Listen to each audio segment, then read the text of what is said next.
This is a classic chip production. Now this chip production may seem like an easy thing to do, but take it from me, this is probably one of the hardest things you're going to come across on this video. The explanation of this move is very easy, but developing the knack for it is extremely difficult. You're going to simply conceal the coin or the chip in this position.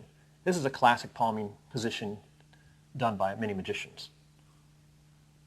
From many angles you would never know there's a chip in this hand, and all your fingers are free to move. The chip literally just rests in the pocket of your first finger and thumb right here, comfortably. This is one of those things where you have to learn your angles. If your hand's too low, you can see it. If your hand's too high, you can see it. So it's just a comfortable angle of visibility from the line of sight of the person you're doing this to. If your fingers are completely around, you're completely fine in all directions.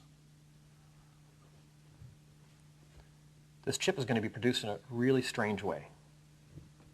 It's going to appear as if it pops out from just your fingertip.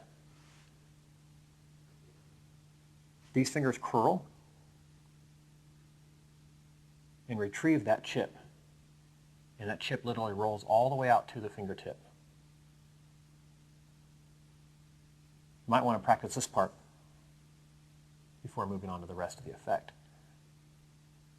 This is just some kind of muscle development and memory for your fingers.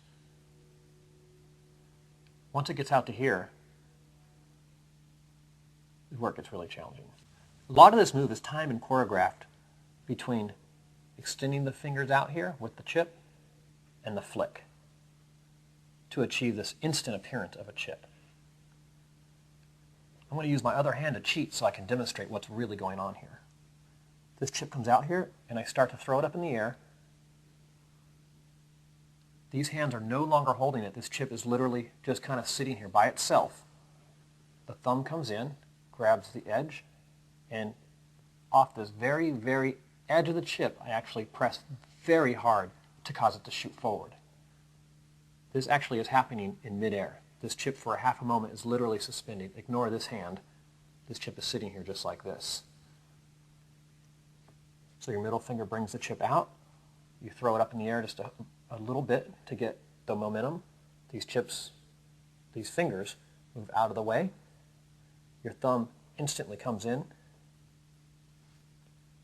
to give this flick right here on this edge to cause it to snap up. And when all done together, the timing looks like this. Now when you first do this effect, I guarantee you're going to shoot the chip into the air or shoot it forward about 4 feet. Then you know you're doing it right. So the next time someone raises you 20 bucks, you can say, I'm in.